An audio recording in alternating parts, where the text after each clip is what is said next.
Ya teman-teman, kali ini kita akan bahas dua motor ini, dua varian dari Yamaha yang sama-sama 125 cc tapi beda segmen.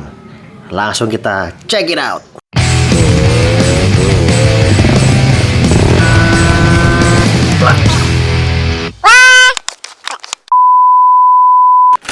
Ya, di sebelah kanan kita ini adalah Yamaha Mio Z tahun 2016 dan sebelah kiri kita ini adalah Yamaha Xeon RC 2014.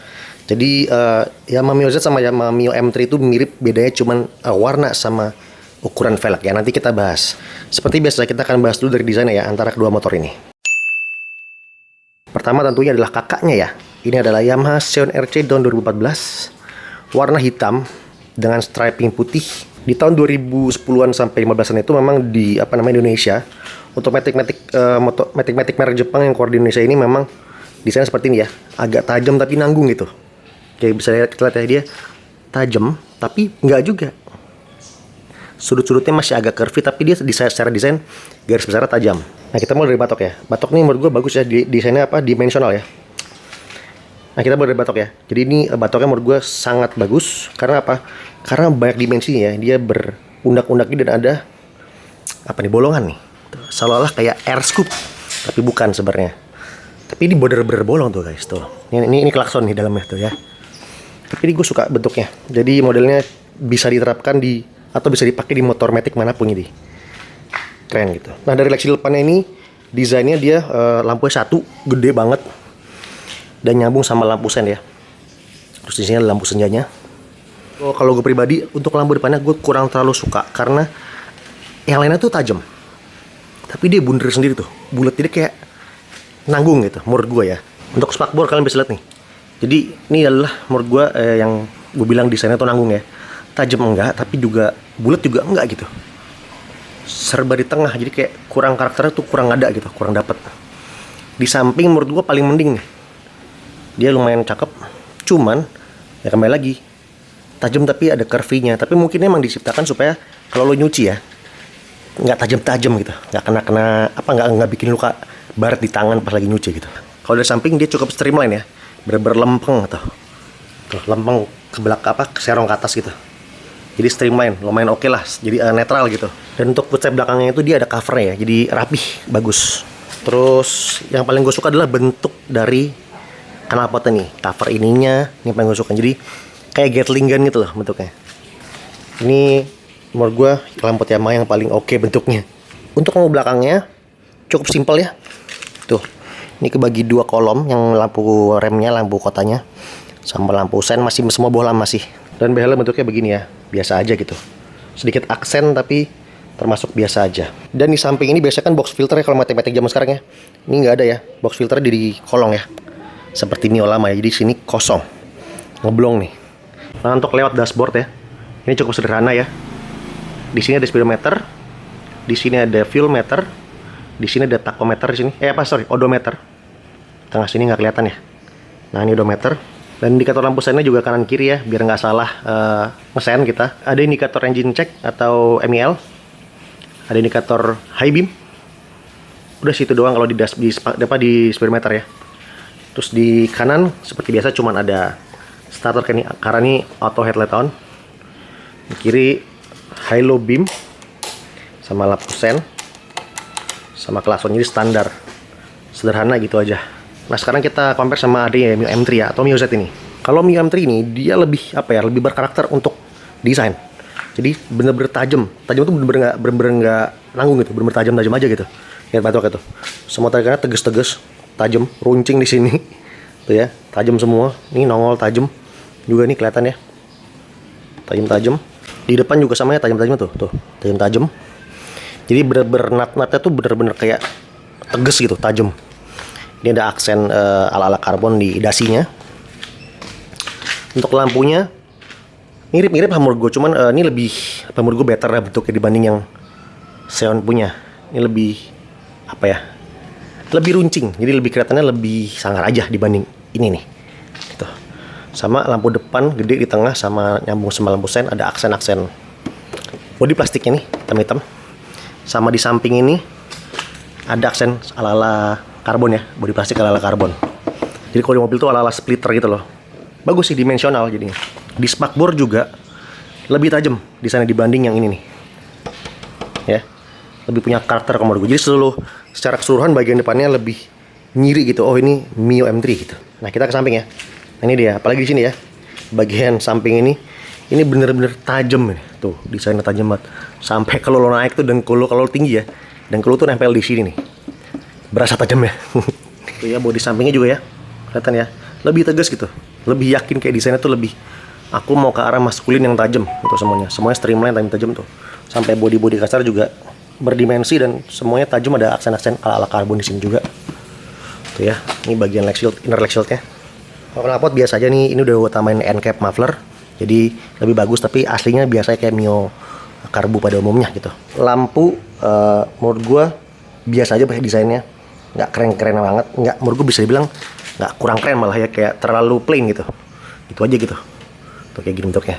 Terus behelnya lucu, behelnya ada bentuk M karena Mio M3 ya. Jadi kalau di belakang tuh kayak huruf M, tuh ya, gitu ya. Ini dari atas nih, nah dari atas nih ya, kayak huruf M ya. Lebih punya karakter desain yang menurut gue dibanding si Xeon tadi. Nah, dan tadi kalau di Xeon RC ini nggak ada box filter di samping. Kalau Mio M3 ada. Jadi box filternya dari samping sini sampai tengah situ ya. Jadi lebih kelihatan berisi gitu. Ketimbang kalau Xeon RC dia lebih kayak kopong ya. Tuh, lebih kayak kopong. Ini masalah selera sih kalau bentuk ini. Cuman kalau secara fungsi sama-sama aja, pasti engineer sudah mikirin itu ya.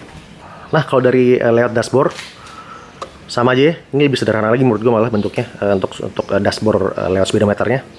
Ada speedometer, eco indikator, terus ada lampu high beam, indikator high beam, sama engine check light juga.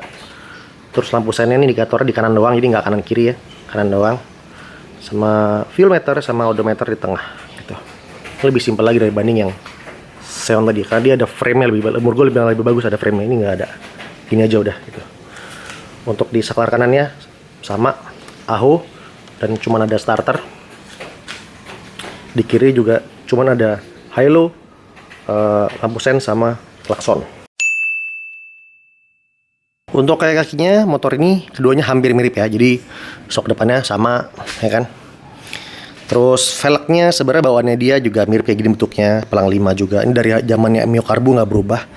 Cuma memang di Mio M3 ini ada beberapa yang diubah, kayak lebarnya sama PCD bautnya. Kalau Xeon ini pelang 5, dia ring 14 dan lebarnya 140. Jadi cukup sempit ya lebar velgnya ya. Ban bawaannya 70/90, ring 14. Nah, kalau Mio M3 itu depannya 160 14 ya untuk velgnya ya, bawaannya ya.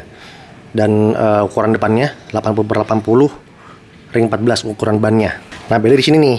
Kalau misalkan Xeon itu bautnya 4 ya, kayak Mio Karbu, baut baut PCD untuk disc brake-nya 1 2 3 4, ada 4 biji bautnya. Tapi kalau Mio Z atau Mio M3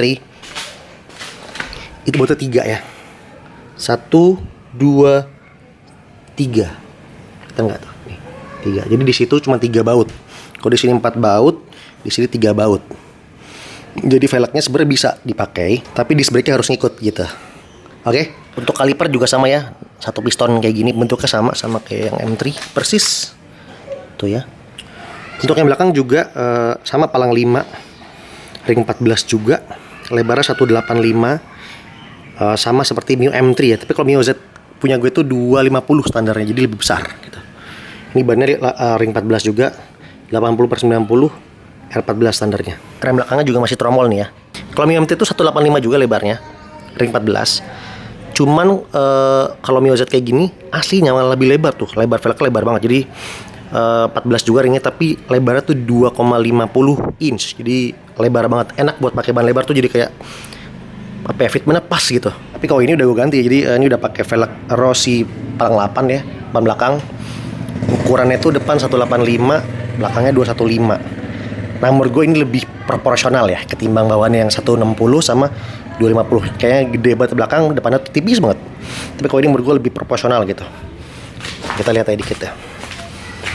Tuh ya. Lebih proporsi gitu, kayaknya lebih gimana gitu ya. Lebih pas gitu dibanding bawaan aslinya. Pengereman juga masih pakai tromol ya. Jadi sama aja untuk kedua motor ini. Oh ya, untuk motor ini Xeon sama Mio M3 itu velgnya belakangnya bisa tukar-tukeran ya. Karena asnya sama mereka.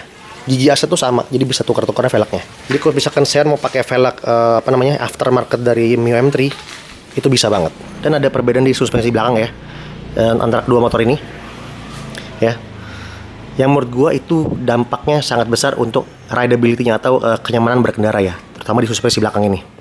Jadi kalau kalian lihat ya, ini adalah angle atau sudut dari suspensi belakangnya Xeon ya, dudukan bawah, dudukan atas. Jadi dia agak tidur ya, agak slanted gitu, lebih tidur. Nah kalau Mio M3 sudutnya agak lebih tegak ya. Tuh, jadi dia kurang, kalau tadi si Xeon itu dia agak begini, agak rebah sudutnya. Kalau si Mio M3 ini dia agak tegak gitu ya. Nah ini membuat perbedaan antara rideability-nya atau kenyamanan berkendaranya. Jadi yang gue rasakan ya antara dua motor ini, untuk kenyamanan jujur lebih berasa enak bawa si Xeon RC ini, apalagi suspensi belakangnya. Kalau ini dia cukup enak juga, cuman dia lebih ke arah firm ya, lebih ke stiff gitu suspensi belakang bawaannya. Tapi kalau Xeon RC ini lebih lembut ya, lebih nyaman, lebih cocok buat orang-orang kayak gue yang lebih mengutamakan kenyamanan ketimbang rasa sportinya gitu. Jadi buat kalian yang lebih suka rasa berkendara yang sporty dan rigid, better pilih Mio M3. Tapi kalau lebih suka yang empuk, nyaman, saran gue pakai si Xeon ini, lebih enak gitu. Dan kedua motor ini juga udah pakai parking brake lock ya. Ya, Xeon seperti ini dan Mio MT juga sama bentuknya. Untuk kuncinya sudah pakai smart key seperti ini, jadi bisa dikunci ya, kunci magnet lah ya. Belum keyless tapi udah pakai kunci magnet. Untuk akomodasi di depan ini ada laci terbuka ya, laci pengeman terbuka. Ini sebelah kanan lebih kecil, sebelah kiri lebih lebar ya. Ini bisa buat minuman masuk. Ini kayaknya nggak muat minuman nih. Mungkin buat naruh yang lebih kecil ya. Nah, kita cek bagasi ini. Nah, Xeon RC ini bagasinya besar ya. Tuh, bisa buat naruh helm half face di sini. Terus tangki bensinnya lebih kecil nih. Dia 3,8 liter aja maksimum kapasitinya. Nah, kita ke Mio M3 atau Mio Z sama. Kunci juga sudah smart key, udah pakai kunci magnet ya. Terus akomodasi depannya, lacinya kecil ya, yang sebelah kanan lebih kecil daripada yang sebelah kanannya si Xeon tadi. Tapi yang kiri jauh lebih besar ya. Tuh. Ini lumayan gede, bisa menaruh buat minuman sama beberapa barang lain. Untuk bagasinya ini lebih kecil sedikit. Dia nggak bisa buat naruh helm. Cuman dia rata. Lamar itu kalau tadi kan dia ada jeglongan buat nah dia ada jeglongannya nih. Ini kayak filter ya, filter udara di dalamnya. Ini ada gundukannya. Kalau di Mio M3 dia nggak ada gundukannya tapi rata. Cuman ya minusnya adalah kapasitasnya tidak sebesar yang Xeon tadi. Ini nggak bisa bawa helm. Cuma bisa bawa jas hujan, sepatu gitu-gitulah. Tapi kapasitas tangki BBM-nya lebih besar sedikit ya. Ini 4,2 liter maksimum kapasitinya. Gitu. Jadi memang tidak besar-besar banget untuk dua motor ini, cuman itu lebih kecil karena itu 3,8 liter, ini 4,2 liter. Nah, untuk mesinnya, untuk Xeon RC ini lebih bertenaga ketimbang si Mio M3 ini. Untuk Xeon RC ini mesinnya dia 4 tak, 125 cc, SOHC, 2 valve ya. Dan berpendingin air gitu. Untuk tenaganya dia 11,2 HP dan torsinya 10,6 Nm ya. Jadi cukup besar untuk di kelasnya ya. Mirip-mirip sama Vario 125 lah ya. Nah, untuk Mio M3 ini juga 4 tak, 2 valve SOHC, 125 cc, tapi dia berpendingin udara ya, belum pakai radiator. Dan outputnya lebih kecil sedikit dibanding kakaknya ini. Kalau Mio M3 ini outputnya 9,3 HP, torsinya 9,6 Nm. Jadi untuk mesin meskipun cc-nya sama, tapi tenaganya lebih kecil si Mio M3 ini ketimbang Xeon RC ini. Oke, jadi teman-teman, itu dia perbandingan dari dua motor Yamaha ini yang cc-nya sama tapi segmennya berbeda ya. Semoga mencerahkan buat kalian yang lagi milih-milih motor bekas. Semoga ini bisa jadi acuan atau referensi untuk mempertimbangkan pilihan kalian. Karena menurut gua dua motor ini sama-sama enak, cuman pasti punya market yang berbeda ya. Oke, sekian, terima kasih sudah nonton. Jangan lupa like video ini dan jangan lupa subscribe channel gua supaya kalian bisa nonton video-video gue selanjutnya. Terima kasih teman-teman. Dikit cabut dulu. Ciao.